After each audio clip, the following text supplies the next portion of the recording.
Hello guys, good evening everyone. A very good evening to all of you.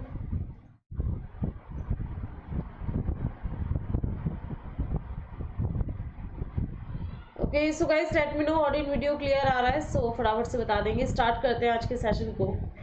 And आज के session में हम लोग बात करने वाले हैं मिक्स एमसीक्यूज हैं. पेपर 1 एंड पेपर 2 दोनों में आपको पता है क्लासेस होती है. पेपर 2 के मिक्स एमसीक्यूज हैं. पेपर 1 की क्लास आपकी मॉर्निंग सुबह 8 बजे होती है और पेपर 2 कॉमर्स की क्लास आपकी शाम 7 बजे होती है. ठीक है, ये हमारा शेड्यूल है क्लासेस का. इंटरेस्टेड लर्नर्स ऑनलाइन क्लासेस को ज्वाइन कर सकते हैं.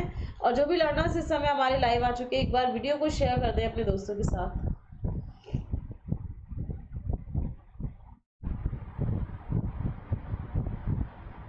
ओके मतलब ये जो सेशंस मैं आप लोगों के लिए लेके आ रही हूँ, ये वो सेशन है जो कि आपको जो अपकमिंग हमारा जून अटेम्प्ट है उसमें ये कॉन्सेप्ट्स आपको काम आने वाले हैं ना. कॉन्सेप्ट पे मेजर फोकस है. जिन कॉन्सेप्ट्स के क्वेश्चन ज़्यादा रिपीट होते हैं उनके क्वेश्चंस मैं आप लोगों के लिए यहाँ पे लेकर आई हूँ. जी बिल्कुल, अनअकैडमी पे क्लास हुआ है. डेली क्लास होता है शाम 5:30 बजे. देखिए 5:30 PM पे हमारी डेली क्लास होती है पेपर 2 कॉमर्स की अनअकैडमी की लर्निंग ऐप पे, है ना, जो कि एक बिल्कुल फ्री क्लास है. This is completely the free class. तो इंटरेस्टेड लर्नर्स क्लास को ऑन टाइम ज्वाइन कर सकते हैं. ओके इसके अलावा मेरी अनअकैडमी का प्रोफाइल लिंक आपको लाइव चैट और डिस्क्रिप्शन बॉक्स दोनों में अवेलेबल है. तो वहाँ से आप मेरी प्रोफाइल पे जाके क्लास को देख सकते हैं और साथ ही साथ जो अपकमिंग क्लासेज हैं उन्हें नोटिफाई कर सकते हैं. देखिए अगर नोटिफिकेशन नहीं आता तो आप टाइमली क्लास में एक बार आ जाया करो, देख लिया करो ऐप पे जाके कि अगर नोटिफिकेशन बाय चांस ना आए तो क्लास को मतलब प्रोफाइल पे जाके देख लिया करो. और इससे बेटर है कि आप पहले ही उसे एनरोल कर लो, है ना. 3 घंटे पहले क्लास शेड्यूल हो जाती है, मतलब दिखने लग जाती है. तो आप उसे नोटिफाई एनरोल कर लिया करो सो दैट आप टाइमली क्लास में आ सके. ठीक है, और ध्यान है अगर आप अनअकैडमी की लर्निंग ऐप में न्यू है और किसी भी फ्री क्लास को एक्सेस करना चाहते हैं तो पूजा टाइम कोड के थ्रू आप एक्सेस कर सकते हैं. आज के सेशन में हम लोग काफ़ी सारे क्वेश्चंस जो है वो देखने वाले हैं. पेपर 1 एंड पेपर 2 अगर आपको बेसिक एंड फाउंडेशन से स्टडी करना है, कॉन्सेप्चुलाइज अगर आप चलना चाहते हैं, मतलब कॉन्सेप्ट स्टडी अगर आपको करनी है with live classes and the PDF notes in Hindi and English both languages, तो आप अनअकैडमी प्लस या आइकॉनिक पे जा सकते हैं. PUJ10 ये मेरा रेफर कोड है और अनअकैडमी पे आपको हमेशा से एक्साइटिंग जो है बेनिफिट्स एंड ऑफर्स मिलते रहते हैं, तो उनका बेनिफिट भी आप ले सकते हैं. ठीक है, एंड आफ्टर सब्सक्रिप्शन आपको मेरी सभी क्लासेस लाइव मिलेगी और स्ट्रक्चर्ड कोर्सेज आपको यहाँ पे मिलता है. दैट इज यूनिट वाइज जो है आपको स्टडी कराया जाता है. ईच एंड एवरी यूनिट आपको पढ़ाई जाती है. कॉन्सेप्ट्स को लिंकेज के साथ पढ़ाया जाता है ना. टॉपिक्स हमारे स्पेसिफाइड होते हैं. लाइव क्लासेस होते हैं, स्ट्रक्चर्ड कोर्सेज होते हैं, अनलिमिटेड एक्सेस जो है सभी आपको यहाँ पे मिल जाता है. ठीक है, साथ ही साथ 12 महीना 24 महीना सबसे इकोनॉमिकल एंड वैल्यूएबल पैक है. जो भी सब्सक्रिप्शन प्लान आप लेना चाहें यहाँ पे ले सकते हैं. रेफरल कोड कहाँ लगाना है आपने, तो ये जो गिफ्ट बॉक्स आपको नजर आ रहा है यहीं पर आपने कोड लगाना है पूजा टाइम फॉर 10% इंस्टेंट डिस्काउंट. ठीक है, ये कोड आप अप्लाई करेंगे तो आपको इंस्टेंटली जो है डिस्काउंट मिल जाएगा अपने सब्सक्रिप्शन पे. इसके अलावा 2 सब्सक्रिप्शन प्लान है आपके पास. दोनों सब्सक्रिप्शन प्लान में कुछ एक एडिशन बेनिफिट है. जैसे आइकॉनिक में आपको कुछ एक एडिशन बेनिफिट मिल जाता है, जैसे पर्सनल कोच है, स्टडी प्लानर है, स्टडी बूस्टर सेशन है, personalised doubt solving session etcetera जो है आपको यहाँ पे मिल जाता है. इसके अलावा काफ़ी सारे बैच कोर्सेज हैं. बैच कोर्सेज का फ़ायदा क्या है, नंबर ऑफ एजुकेटर्स मिलकर आपको तैयारी कराते हैं जिससे आपका टाइमली कोर्स कंप्लीट होता है. रिवीजन जो है आप अपना टाइमली स्टार्ट कर सकते हैं. और जून एग्जाम को लेके ये बैचेस स्टार्ट किए गए हैं. साथ ही साथ ये बैचेस आपको आपके दिसंबर 2022 के एग्जाम में भी काम आएंगे. आप टाइमली कोर्स कंप्लीट कर सकते हैं, प्रॉपर नोट्स बना सकते हैं, शॉर्ट नोट्स, समरी नोट्स आप बना सकते हैं, है ना. और लॉट्स ऑफ प्रैक्टिस जो है आप यहाँ पे कर सकते हैं. तो चलिए स्टार्ट करते हैं द वेरी फर्स्ट क्वेश्चन. पहले क्वेश्चन पे हम लोग आ जाते हैं. पहला क्वेश्चन है आप सभी के सामने.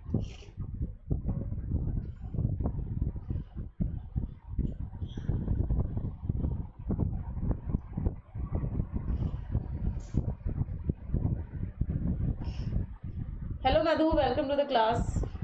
एंड एक बार गाइस वीडियो को शेयर जरूर कर दीजिएगा, जो भी लर्नर्स हमारे लाइव चल रहे हैं वीडियो को शेयर जरूर कर देना अपने दोस्तों के साथ। काफ़ी सारे क्वेश्चंस देखिए रोज़ आपके लिए प्रैक्टिस सेशन लेके आती हूँ। ऐप पर भी क्लास होती है, यहाँ पर भी होती है, और काफ़ी सारे क्वेश्चंस हम लोग डेली प्रैक्टिस करते हैं, काफ़ी सारे कॉन्सेप्ट्स हम लोग सीखते हैं डेली।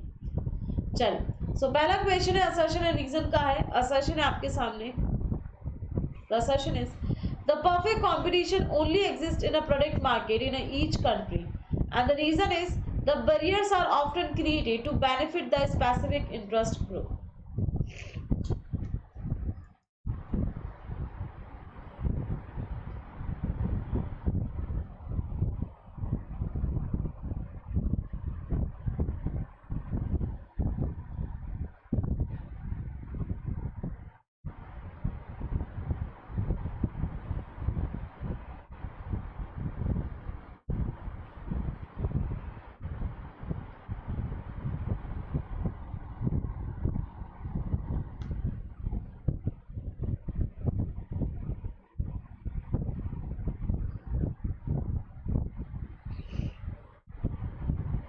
ओके, बी आंसर आ रहा है हमारे पास यहाँ पे।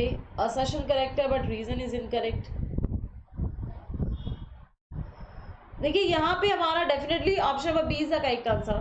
Perfect competition is only exist in the product market in each country. ये कहना क्या है, बिल्कुल 100% हमारा गलत है ना। और बैरियर्स, देखिए बैरियर्स क्रिएट करने का या बैरियर्स लगाने का सिर्फ एक ही ऑब्जेक्टिव होता है, या तो हम किसी स्पेसिफिक इंटरेस्ट के जो ग्रुप है उन्हें बेनिफिट करना चाहते हैं, तभी हम लोग क्या करते हैं, बैरियर्स वगैरह क्रिएट किए जाते हैं। नेक्स्ट क्वेश्चन है, या किसी की एंट्री को रेस्ट्रिक्ट करना चाहते हैं, या किसी पर्टिकुलर लोगों को बेनिफिट देना चाहते हैं, एक्सेट्रा। नेक्स्ट क्वेश्चन आपके सामने मैच करना है आपको लिस्ट 1 को, that is the theories of the international trade, and list 2 में आपको कुछ एक फीचर्स दिए गए हैं, सो फटाफट से मैच करेंगे इन्हें।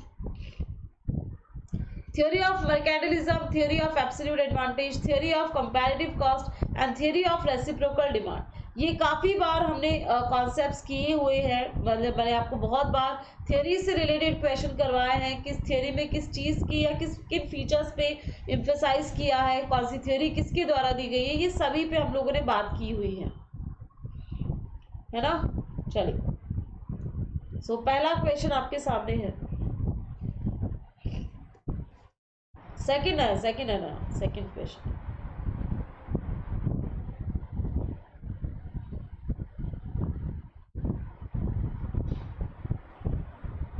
ए आंसर आ रहा है यहाँ पे।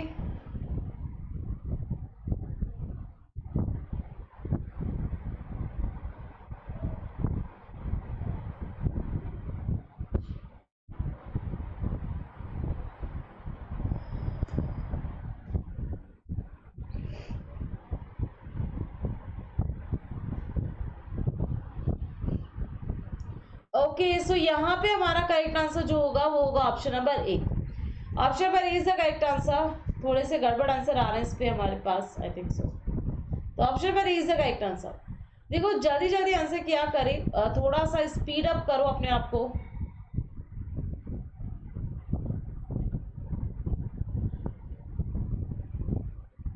चल, सो यहाँ पे हमारे मैच करना था आपको लिस्ट 1 को लिस्ट 2 के साथ आपको मैच करना है।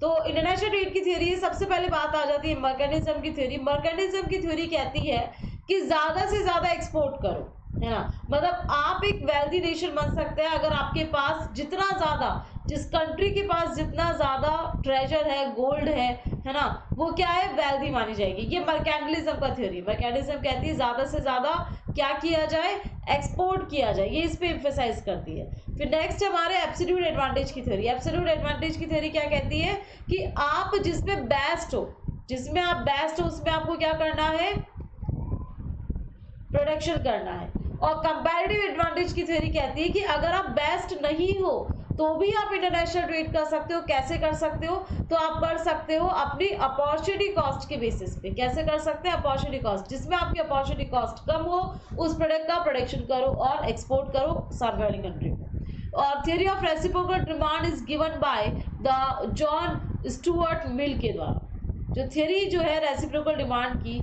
ये जॉन स्टुअर्ट मिल के द्वारा दिया गया है। सो करेक्ट आंसर हो जाएगा यहाँ पे हमारा ऑप्शन नंबर ए। ठीक है, देखिए क्या होता है, लैंग्वेज जो है हमारी बदल जाती है, क्वेश्चंस की लैंग्वेज जो है वो थोड़ी सी चेंज हो जाती है, बाकी सेंस जो है क्वेश्चन का वही रहता है, कॉन्सेप्ट जो है क्वेश्चन का वही रहता है। ओके चलिए, नेक्स्ट क्वेश्चन है आपके सामने असर्शन एंड रीजन का। असर्शन एंड रीजन का क्वेश्चन है, इसे आपने बताना है क्या होगा।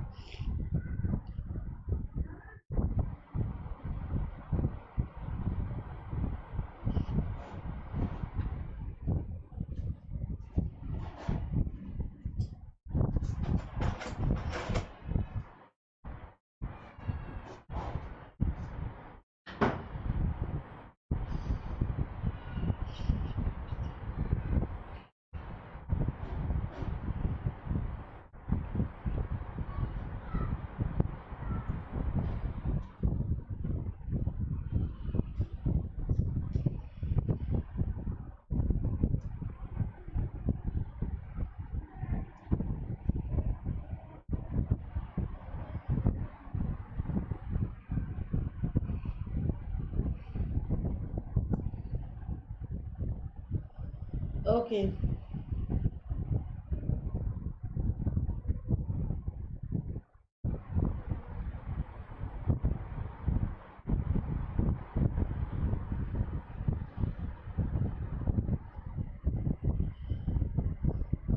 Trade barriers are restrictions imposed on the movement of the goods between the countries, and the major purpose of the trade barrier is to promote the domestic good than the exported goods. क्या ये सही है? बिल्कुल जी, हमारा यहाँ पे both the statements are correct है and also the correct explanation. ठीक है, दोनों स्टेटमेंट हमारे क्या होंगे? करेक्ट है, और करेक्ट एक्सप्लेनेशन भी हमारी यहाँ पे हो जाएगी। ट्रेड बैरियर्स देखिए क्यों क्रिएट किए जाते हैं? ताकि गुड्स की मूवमेंट को थोड़ा सा रेस्ट्रिक्ट किया जा सके। अगर बैरियर्स नहीं होंगे तो बहुत ज़्यादा गुड्स इंपोर्ट होने लग जाएगा, है ना, मतलब कुछ भी हो सकता है। तो उसके लिए क्या किया जाता है? बैरियर्स, ट्रेड बैरियर्स जो है वो लगाए जाते हैं। ये आपके टैरिफ, ये जो बैरियर्स है ये टैरिफ या नॉन टैरिफ किसी भी तरीके के हो सकते हैं। और major purpose of the trade barrier is to promote the domestic goods. ठीक है, क्या होता है? डोमेस्टिक इंडस्ट्रीज के प्रोटेक्शन के लिए या उनको बचाने के लिए क्या किया जाता है? ये जो बैरियर्स है वो क्रिएट किए जाते हैं। ठीक है, डोमेस्टिक इंडस्ट्रीज या डोमेस्टिक गुड्स के लिए। नेक्स्ट क्वेश्चन है आपके सामने, मैच करना है लिस्ट 1 को लिस्ट 2 के साथ। लिस्ट 1 है आपके सामने, लिस्ट 2 है। मैच करना है, इंपोर्टिंग क्या है, मार्केटिंग क्या है, सेल्स एक्सपेंशन क्या है, और इकोनॉमिक फोर्सेस क्या है।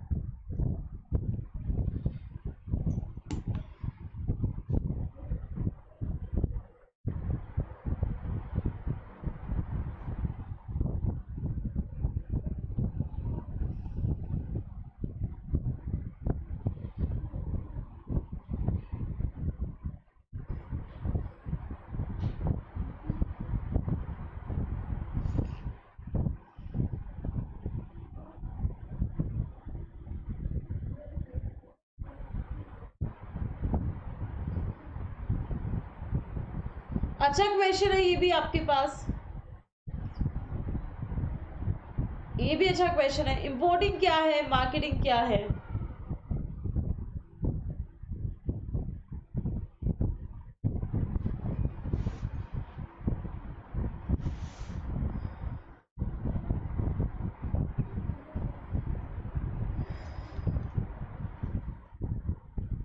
ओके, बी और सी दो आंसर आए मेरे पास। सी मतलब ऑप्शन गड़बड़ है तो भी आप आंसर दे पाते हो। जल्दी जल्दी क्विकली आंसर करो भाई, इतनी देर ना लगाओ, कहीं देर ना हो जाए भाई, कहीं देर ना हो जाए।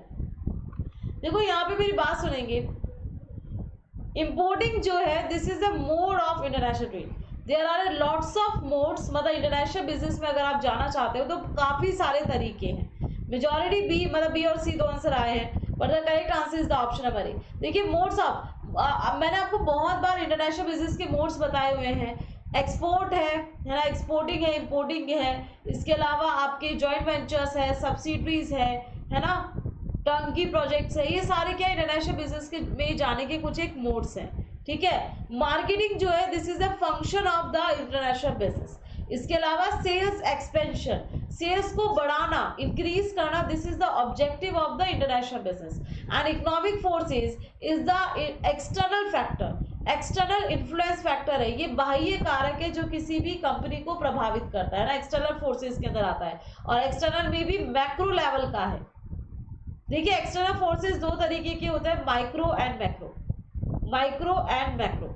मैक्रो जो होता है मतलब माइक्रो के अंदर जो है ये इंडिविजुअल फर्म को अफेक्ट करता है, किसको अफेक्ट करता है, इंडिविजुअल फर्म पे अफेक्ट आता है। जबकि जो मैक्रो फैक्टर्स है ये सभी ऑल फर्म्स को क्या करते हैं, अफेक्ट करते हैं। तो ये मैक्रो लेवल का फैक्टर है जो सभी फर्म्स को अफेक्ट करेगा। चलिए नेक्स्ट क्वेश्चन है आपके पास,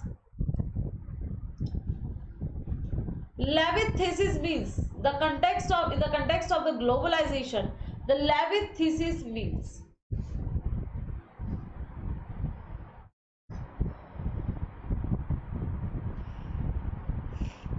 the standardization strategy to respond to the worldwide harmonized market and expand the market through aggressive low pricing, the customer products to regional markets, and the customized products to meet the national markets, या none of the above.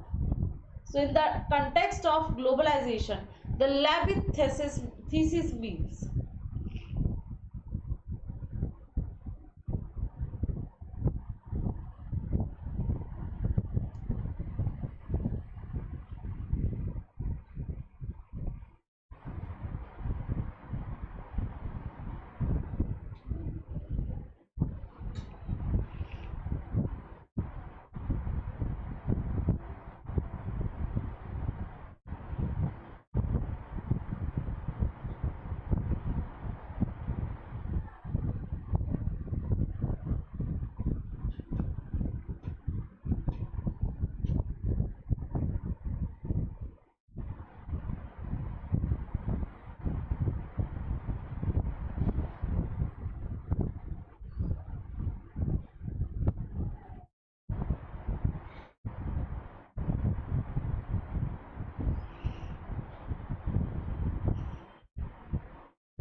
यहाँ पे correct answer है हमारा option number ए।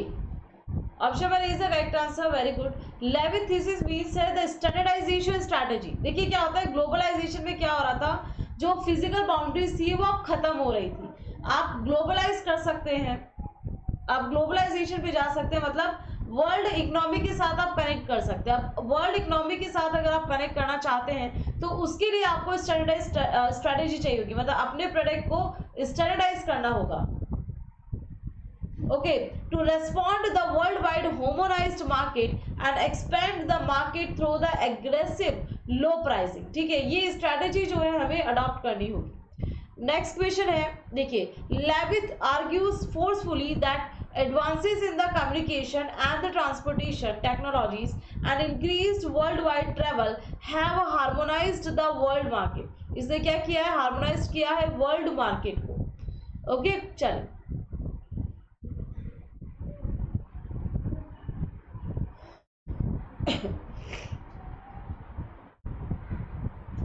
एक समान बना दिया है मार्केट को, एक समान। जैसे कि आप खुद देखिए इंडिया में फॉरेन कंट्री की कौन सा ब्रांड आप यहाँ पे नहीं मिलता है, आपको पता है सारे ब्रांड्स यहाँ पे अवेलेबल है, मतलब सारे तो नहीं कहेंगे बट मेजर ब्रांड्स जो हैं ये आप इंडिया में, आप फॉरेन में जा रहे हो तो भी वही कपड़ा वगैरह मिल रहा है, और यहाँ पे अगर आप खरीदते हो तो वो भी मिल जाएगा आपको, है ना। तो no physical boundaries are exist now. चलिए नेक्स्ट क्वेश्चन है असर्शन एंड रीजन का।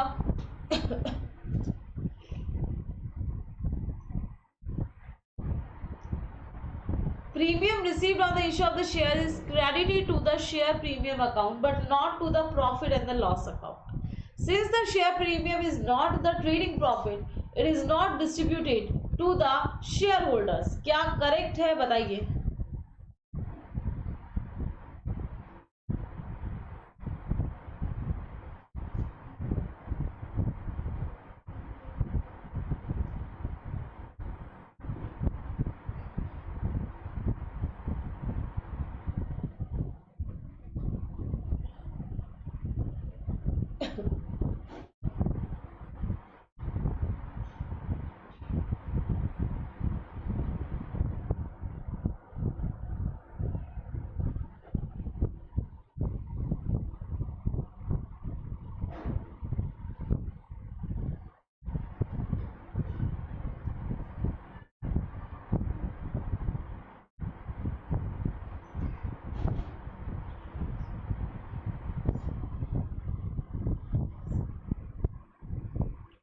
ओके सो यहाँ पे सी आंसर आ रहा है हमारे पास।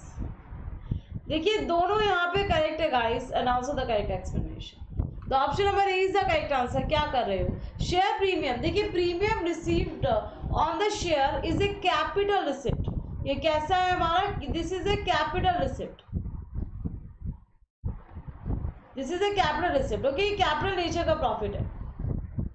Okay, premium received is a capital receipt, capital profit होता है जिसे शेयर प्रीमियम अकाउंट में क्रेडिट किया जाता है, ना कि प्रॉफिट एंड लॉस अकाउंट के अंदर। और जो शेयर प्रीमियम होता है ये कोई ट्रेडिंग प्रॉफिट नहीं है, ये कोई रेवेन्यू प्रॉफिट नहीं है, या बिजनेस मतलब जिसके लिए कंपनी को स्टैब्लिश किया गया उससे रिलेटेड बिजनेस से प्रॉफिट नहीं है ये, इसीलिए इसको एज ए डिविडेंड जो है शेयर होल्डर्स में डिस्ट्रीब्यूट नहीं किया जाता।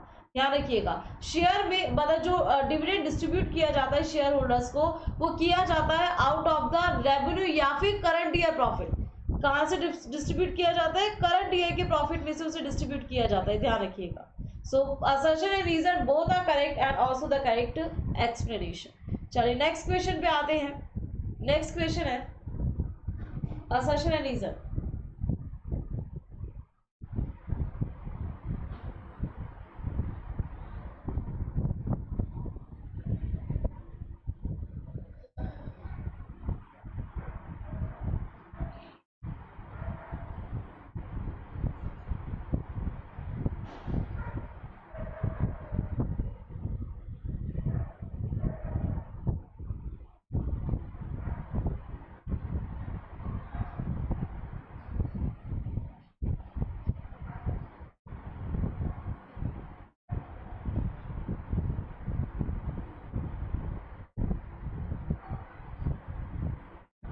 Okay,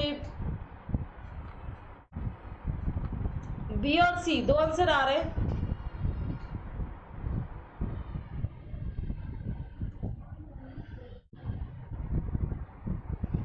concept of sinking fund, sinking fund का जो कॉन्सेप्ट है उससे रिलेटेड क्वेश्चन है।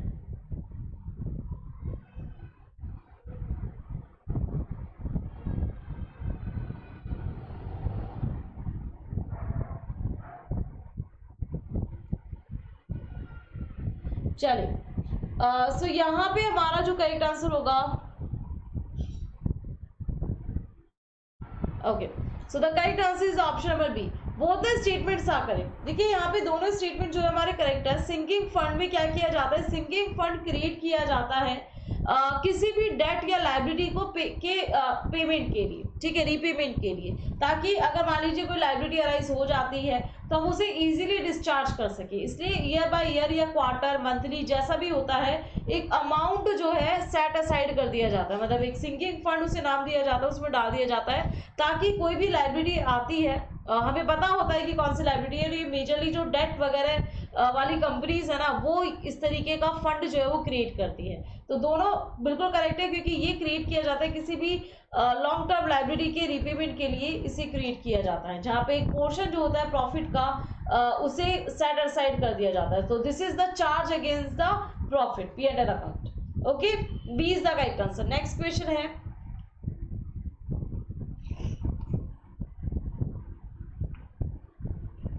ABC Limited has declared a 40% dividend. So which one of the following does it means? इसका क्या तात्पर्य है?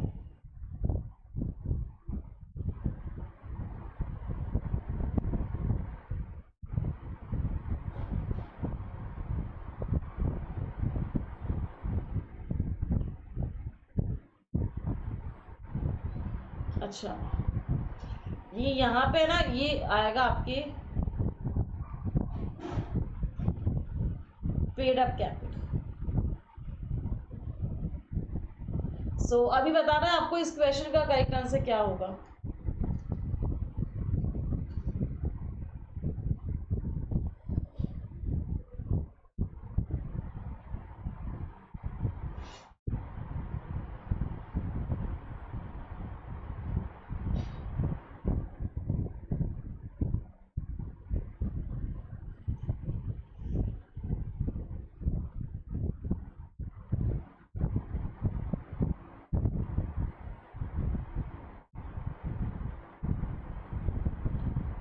ओके 8 में डी आ रहा है, सी आ रहा है,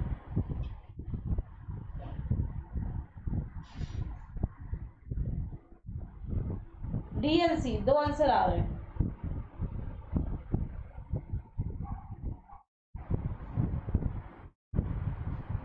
ABC Limited has declared 40% dividend, which that means, इसका क्या मतलब है?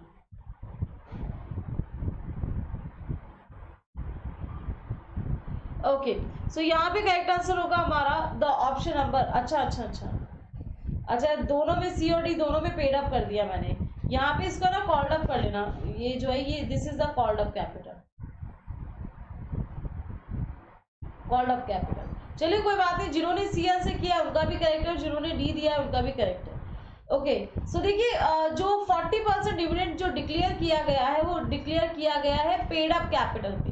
पेड अप कैपिटल क्या होता है? जो शेयर होल्डर से मतलब कॉल्ड अप का वो पार्ट जो कि शेयर होल्डर्स ने कंपनी को दे दिया है उसे पेड अप कैपिटल कहा जाता है। सो 40% डिविडेंड का मतलब है 40% डिविडेंड जो है company will provide the dividend 40% on the paid up capital, paid up capital पे दिया जाएगा।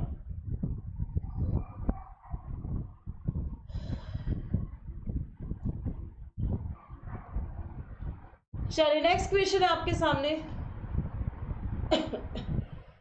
The pre-acquisition profit in a subsidiary company is considered as,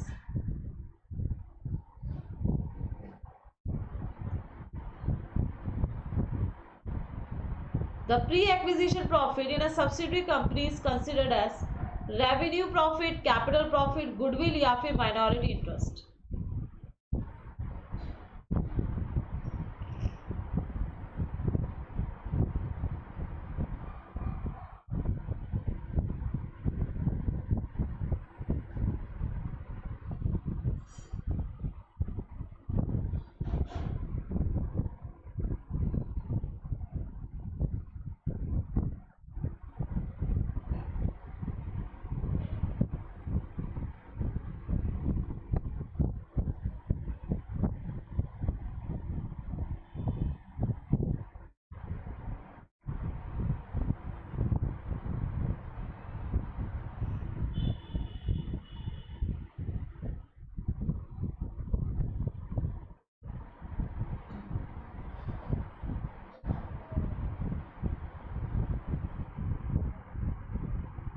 okay सी आ रहा है, बी आंसर आ रहा है।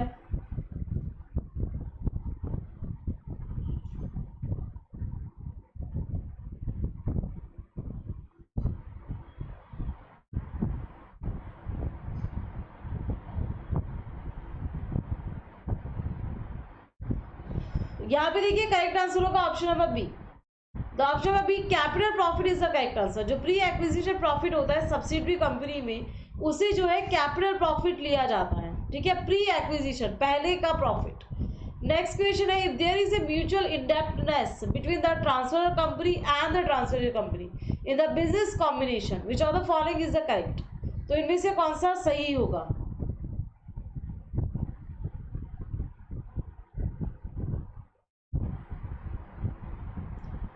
म्यूचुअल इंडेप्टनेस है मतलब मैं आपसे पैसा मांगती हूं, आपको देना है,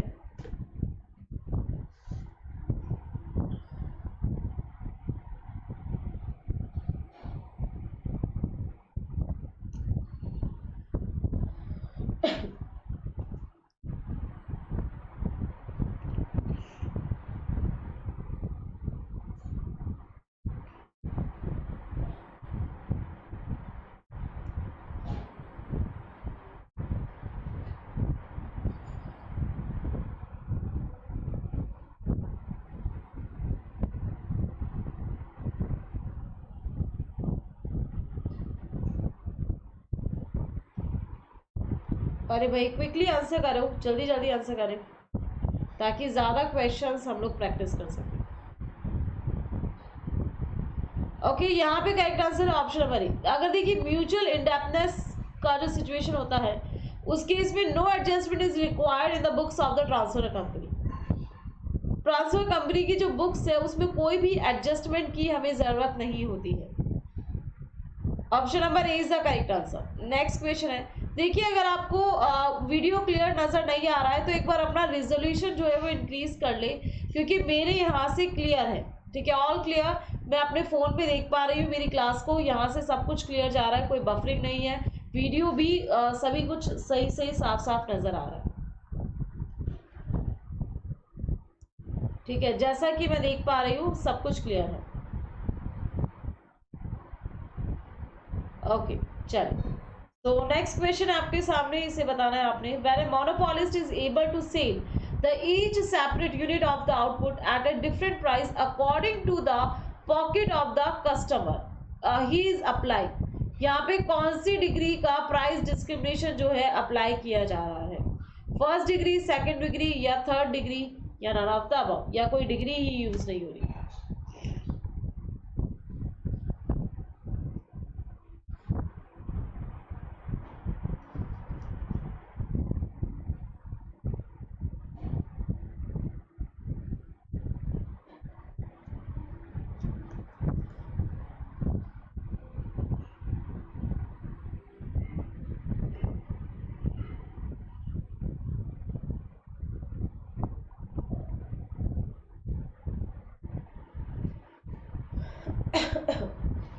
ओके, बी आंसर आ रहा है।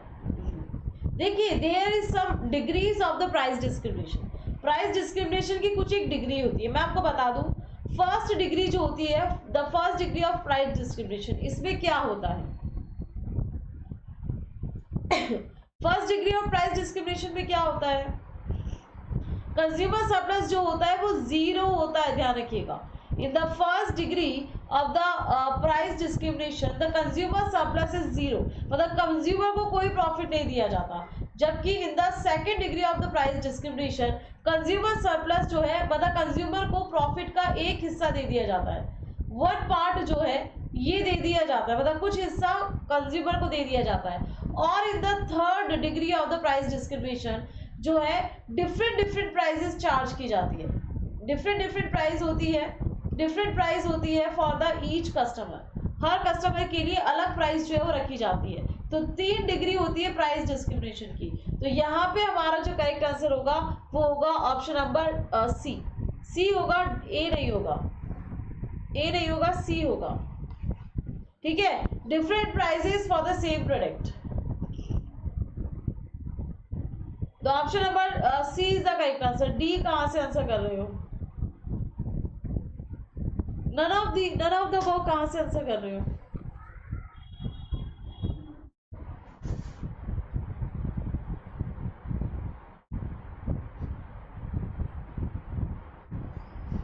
चलिए गाइस, सो नेक्स्ट क्वेश्चन पे आते हैं।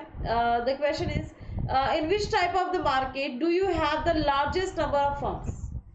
किस प्रकार के बाजार में आपके पास फर्मों की सबसे अधिक संख्या होती है?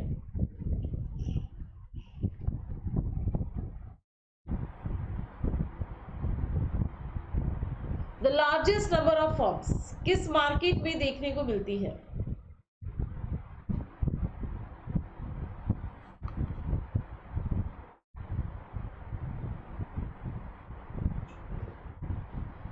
Perfect competition and the oligopoly, perfect competition and the differentiation competition, perfect competition, monopoly and differentiated competition and the oligopoly.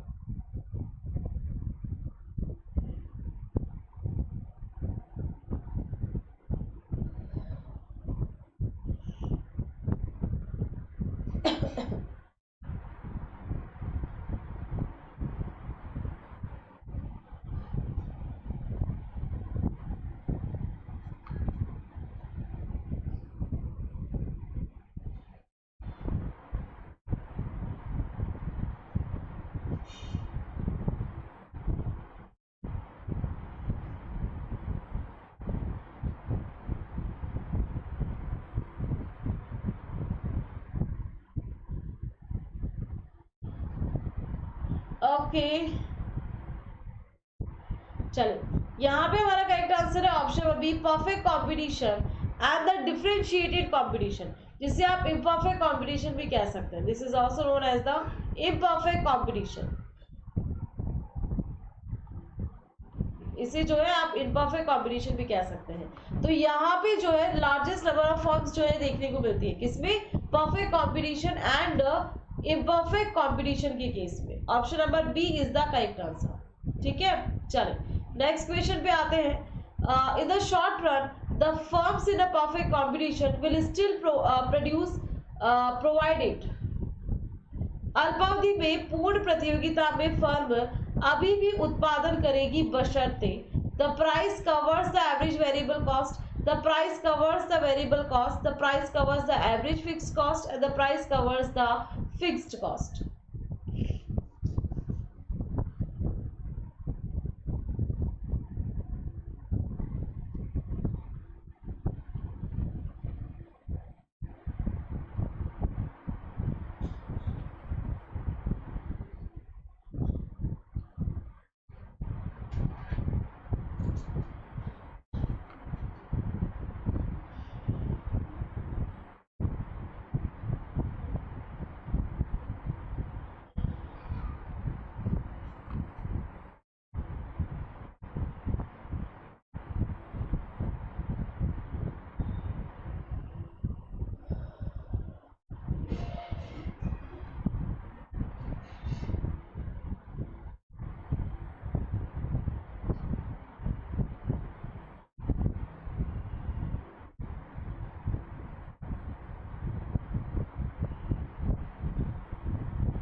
Okay देखिए, शॉर्ट रन में जो फर्म्स होते हैं perfect combination will still produce provided. Short run में क्या जरूरत होती है? देखिए आपको पता है शॉर्ट रन के अंदर जो फर्म्स है परफेक्ट कॉम्बिनेशन के अंदर, ये यहाँ पे परफेक्ट कॉम्बिनेशन के अंदर बेसिकली नंबर ऑफ सब्स्टिट्यूट ज्यादा होते हैं, नंबर ऑफ फर्म्स ज्यादा होते हैं, कंज्यूमर्स भी ज्यादा होते हैं। तो यहाँ पे बात की जाती है एवरेज कॉस्ट के बारे में, एवरेज वेरिएबल कॉस्ट। मतलब यहाँ पे अगर आपकी वेरिएबल कॉस्ट भी अगर प्राइस अगर वेरिएबल कॉस्ट को भी कवर कर रही है तो स्टिल क्या कर सकती है? फर्म प्रोड्यूस कर सकती है। तो यहाँ पे एवरेज वेरिएबल कॉस्ट को लिया जाता है। ठीक है, the price covers the average variable cost, तो फर्म क्या कर सकती है? स्टिल प्रोड्यूस कर सकती है। ठीक है, चलिए नेक्स्ट क्वेश्चन है। लिस्ट 1 है और लिस्ट 2 है आपके सामने। लिस्ट 1 में है डंपिंग है, किक्ड रेवेन्यू कर्व है, horizontal straight line revenue curve है, large number of buyers and the sellers है विद डिफरेंशिएटेड गुड्स। तो आपको मैच करना है कि यहाँ पे क्या बात हो रही है, किसकी बात हो रही है।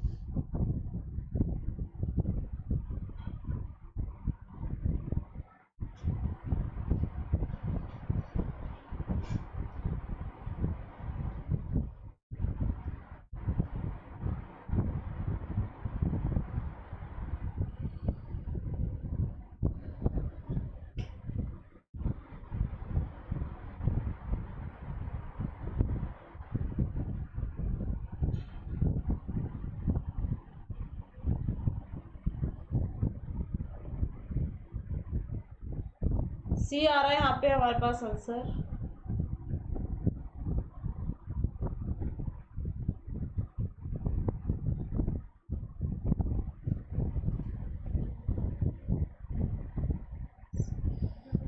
ओके, सी आंसर आ रहा है हमारे पास। बी और सी दो आंसर आ रहे हैं, बी और सी। डंपिंग क्या, डंपिंग मतलब किसमें की जाती है?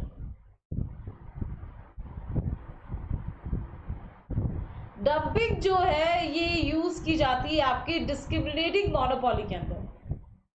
मूल्य विभेद प्रतियोगिता जो होती है वहां पे डंपिंग की जाती है। एक्चुअली क्या होता है, जो डिस्क्रिमिनेटिंग मोनोपोली ना उसका कर्व जो है कुछ मतलब दो कर्व्स को मिला के बनता है ना, दो मार्केट के कर्व मिलके जो है ये बनता है। तो यहाँ पे है ना ये थोड़ा सा क्या होता है कि इलास्टिसिटीज जो है अलग अलग यहाँ पे रखी जाती है। डिफरेंट डिफरेंट मार्केट होते हैं, डिफरेंट डिफरेंट मार्केट की इलास्टिसिटीज भी क्या होती है हमारी डिफरेंट होती है ना। तो डंपिंग बेसिकली कहाँ पे यूज किया जाता है? ये यूज किया जाता है हमारे डिस्क्रिमिनेटिंग मोनोपोली में, ठीक है। इसके अलावा किंग डिमांड कर्व बहुत इजी है। King demand curve oligopoly form में देखने को मिलता है, मुड़ा हुआ मांग वक्र, ठीक है। Horizontal straight line revenue curve, MR कहा किस तरीके के मार्केट में एमआर का कर्व जो है ये फ्लैट होता है, मतलब इस तरीके का बनता है। तो ये कौन सा मार्केट होता है? परफेक्ट कॉम्पिटिशन का। Perfect competition is only market condition जहां पे आपका प्राइस लाइन, एमआर का कर्व, डिमांड कर्व, ठीक है, एआर का कर्व, प्राइस, डिमांड, ये सब क्या चलते हैं? इक्वल चलते हैं, है ना, हॉरिजॉन्टल एक्सिस पे चलते हैं। सो ये किसके अंदर होगा? आपके परफेक्ट कॉम्बिनेशन के अंदर होगा। उसके बाद आता है the large number of the buyers and sellers with a differentiated goods, ठीक है। लार्ज नंबर ऑफ बायर और सेलर तो होते हैं but with a differentiated goods, तो ये किसमें होता है? हमारे मोनोपोलिस्टिक कॉम्बिनेशन के अंदर होता है। सो करेक्ट आंसर है हमारे यहाँ पे 4, 2, 3 एंड 1, तो option number C is the correct answer, ठीक है। चलिए नेक्स्ट क्वेश्चन है आपके पास, the king demand curve is related with, king demand curve is related with monopoly, discriminating monopoly, oligopoly या फिर परफेक्ट कॉम्बिनेशन।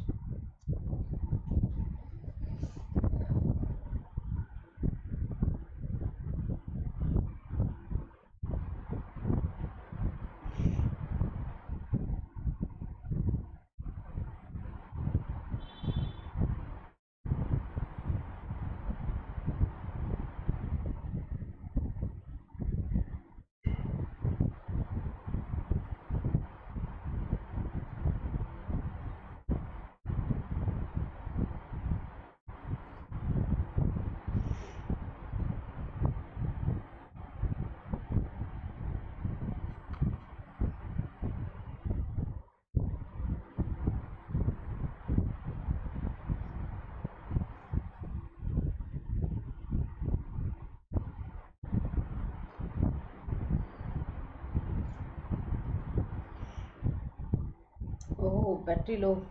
चलिए very easy question, option number C अभी भी बताया था। किंग डिमांड कर्व जो है किस मार्केट में देखने को मिलता है?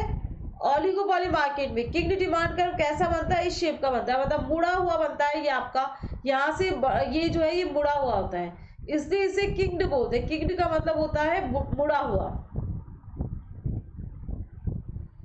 किंग्ड होता है मुड़ा हुआ। और ये कॉन्सेप्ट किसके द्वारा दिया गया था? किंग डिमांड कर्व का कॉन्सेप्ट किसके द्वारा दिया गया था? प्रोफेसर स्वीजी के द्वारा जो है ये कॉन्सेप्ट दिया गया था, है ना। कई बार क्वेश्चन आ जाता है, टू द पॉइंट क्वेश्चन आ जाता है कि किंग डिमांड कर्व का कॉन्सेप्ट किसने दिया है? तो प्रोफेसर स्वीजी के द्वारा दिया गया है। और ये भी ध्यान रखिएगा, जो अपर पार्ट होता है इस डिमांड कर्व का वहां पे इलास्टिसिटी ज्यादा होती है, और जो लोअर पार्ट होता है किंग डिमांड कर्व का वहां पे इलास्टिसिटी कम होती है। ये बात भी ध्यान रखिएगा, ठीक है। चलिए नेक्स्ट क्वेश्चन है, the segments of the international financial market include. International financial market की अगर बात की जाए तो इसके क्या क्या सेगमेंट होते हैं? The segments of the international market include,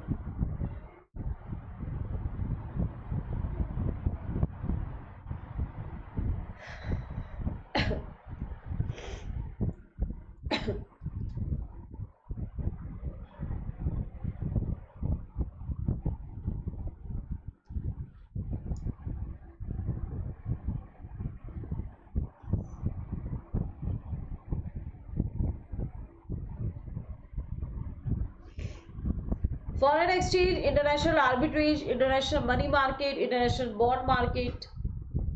so segments जो इंटरनेशनल फाइनेंशियल मार्केट के क्या क्या इंक्लूड करते हैं?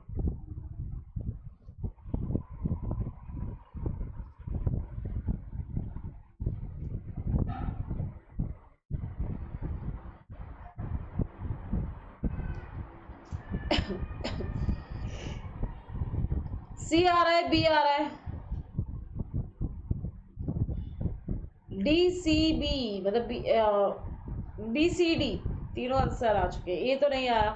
चलिए यहाँ पे देखिए guys, all of the above is the correct answer. अगर आप इंटरनेशनल फाइनेंशियल मार्केट को देखते हैं तो इसमें फॉरेन एक्सचेंज मार्केट भी आता है, money market, arbitrage market, bond market, ये सभी जो है इंटरनेशनल फाइनेंशियल मार्केट के पार्ट है। These all are the part of the types of the international financial market. ठीक है, चले नेक्स्ट क्वेश्चन पे आते हैं। नेक्स्ट क्वेश्चन है the single European currency the euro was adopted by the 11 members nations on the 1st of January किस सन के अंदर? सन भी आपको बताना है। Let me connect to the charger, मेरा बैटरी डिस हो गया है। ओके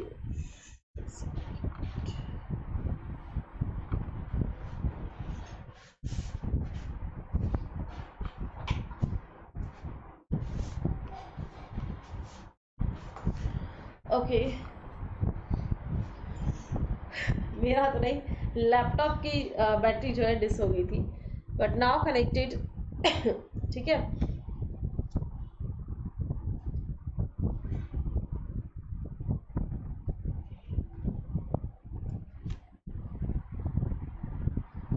चलिए जी।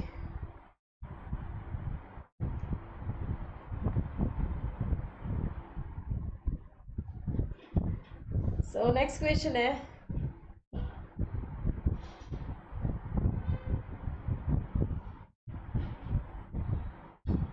आर्बिट्रेज प्रोसेस थोड़ी है सुदेश, आर्बिट्रेज तो एक मार्केट है। आप हेजिंग वगैरह मतलब आर्बिट्रेज करते हो ना, रिस्क को मैनेज करने की कोशिश करते हैं थ्रू द डाइवर्सिफाइड इन्वेस्टमेंट, है ना। तो ये कोई मेथड नहीं, मतलब प्रोसेस नहीं, ये भी एक मार्केट है, आर्बिट्रेज मार्केट है। चलिए इसका बी और सी दो आंसर आ रहे हैं।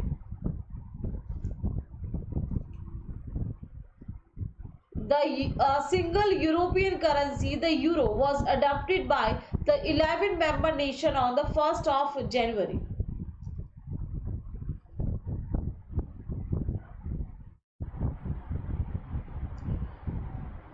देखिए ये 1999 में से अडॉप्ट किया गया था, ठीक है, 1999 में। Option number C is the correct answer as a single currency.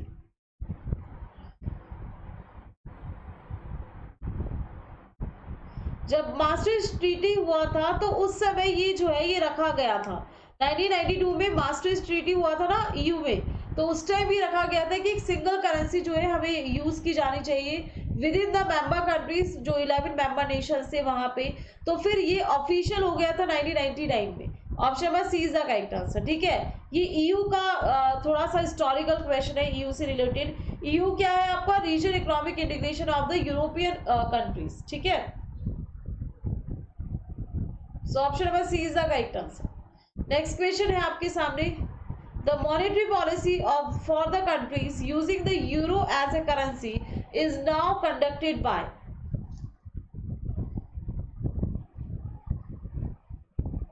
is now conducted by the Federal Reserve, the Bundesbank, the European Central Bank, or the Reserve Bank of India. The monetary policy for the countries using the euro as a currency is now conducted by which bank?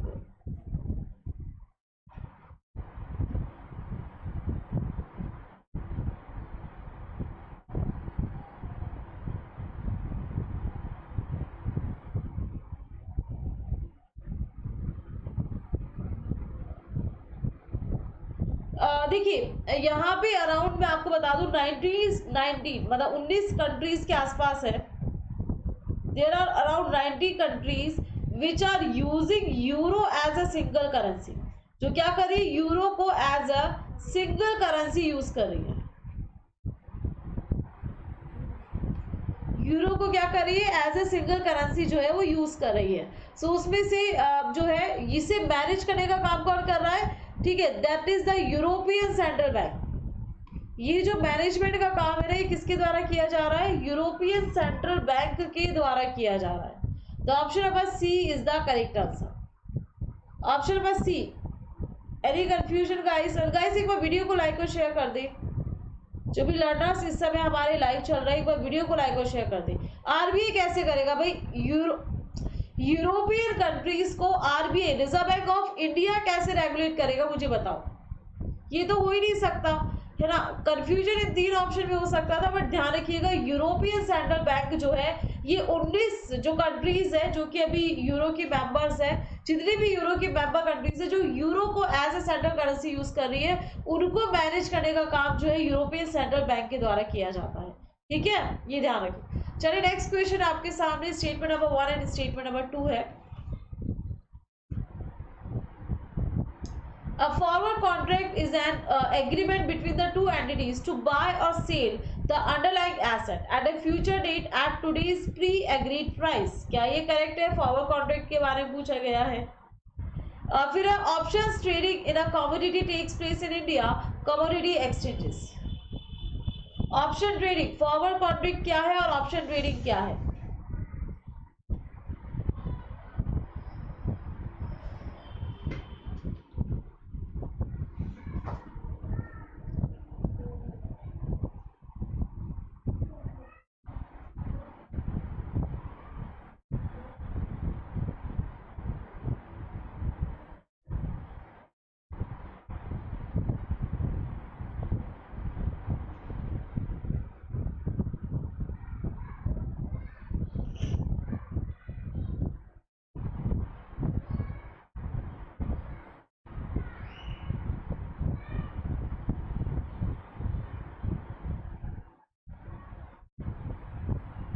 Okay, ये answer आ रहा है आपके पास।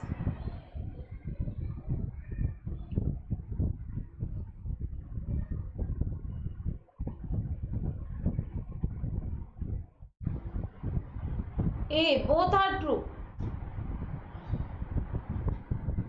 चलिए यहाँ पे हमारा देखिए करेक्ट आंसर जो है only the statement number 1 is true.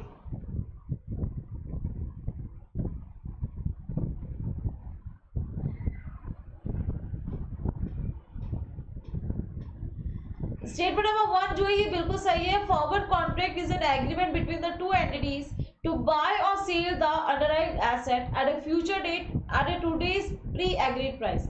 ये क्या होता है? हमारे फॉरवर्ड कॉन्ट्रैक्ट होते हैं। जबकि फ्यूचर मतलब ये जो ऑप्शन ट्रेडिंग का है ना, ये गलत है। ये जो स्टेटमेंट है ये गलत है, ठीक है। Commodity takes place in Indian commodity exchanges, जरूरी नहीं इंडिया के अंदर ऑप्शन ट्रेडिंग आप कहीं पे भी कर सकते हैं, ठीक है।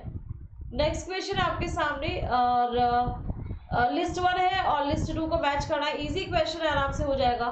सर्टिफिकेट ऑफ डिपॉजिट कितने समय के लिए इशू किया जाता है? डिबेंचर्स, ट्रेजरी बिल्स या कॉमर्शियल पेपर्स? ड्यूरेशन क्या है इन्हें इशू करने का?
देखिए यहाँ पे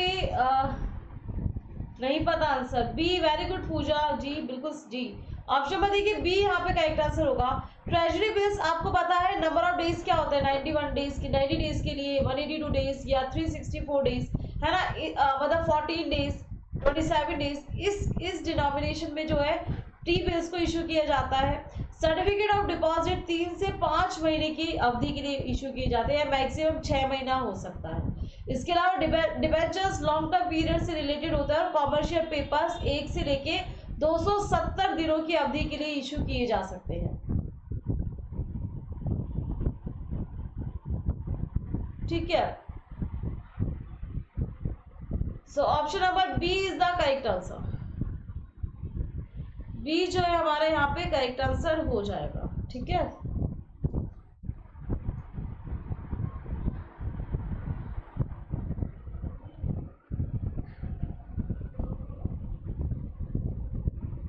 ओके, वेरी गुड गाइस, जिनका भी ठीक है बिल्कुल वेरी गुड। चलिए नेक्स्ट क्वेश्चन है, which statement is true about A schedule? एक शेड्यूल के बारे में कौन सा कथन जो है हमारे सही है?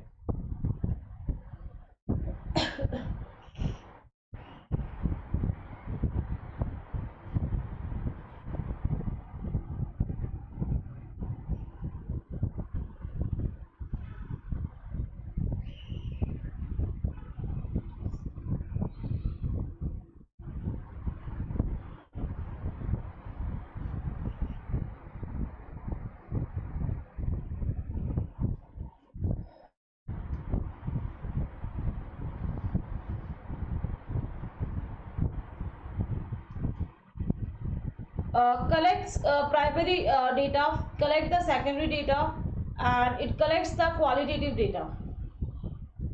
Which statement is true about a schedule?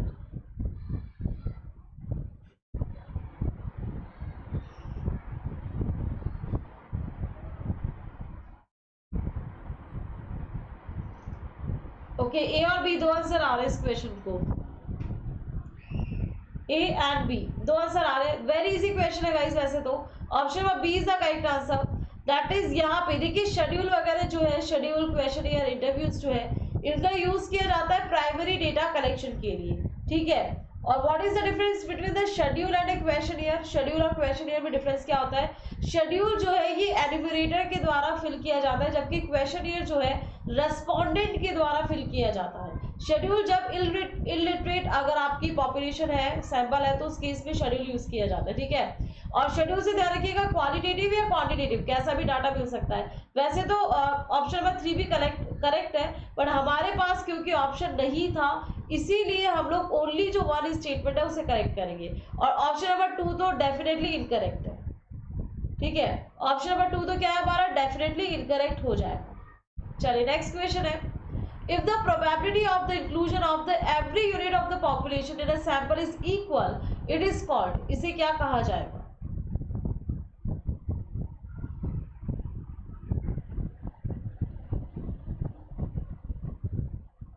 The probability of the inclusion of every unit of population in a sample is equal is called simple, stratified, systematic या none of the above। Easy one है क्योंकि research में भी आपको मैंने काफ़ी बार मतलब इसके बारे में हमने बात करी है, काफ़ी बार इसके ऊपर हमने डिस्कस किया हुआ है।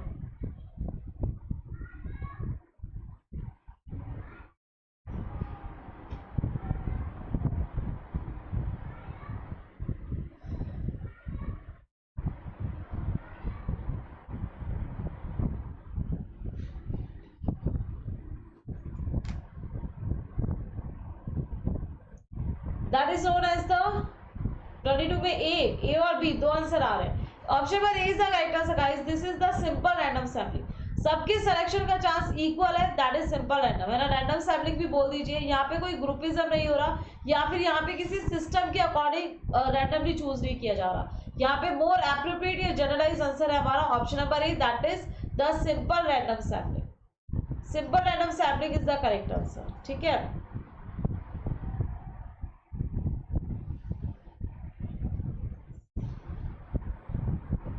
ओके चलिए इसी के साथ गाइज आज का सेशन हम लोग यहीं तक रखने वाले हैं। बाकी की चर्चा हम लोग हमारे नेक्स्ट सेशन में करेंगे, ठीक है। इसके अलावा स्पेशल क्लास होती है आप लोगों के लिए डेली शाम 5:30 बजे 5:30 PM मैं आप लोगों के लिए लेके आती हूँ पेपर 2 कॉमर्स की स्पेशल क्लास, जो कि बिल्कुल फ्री होती है।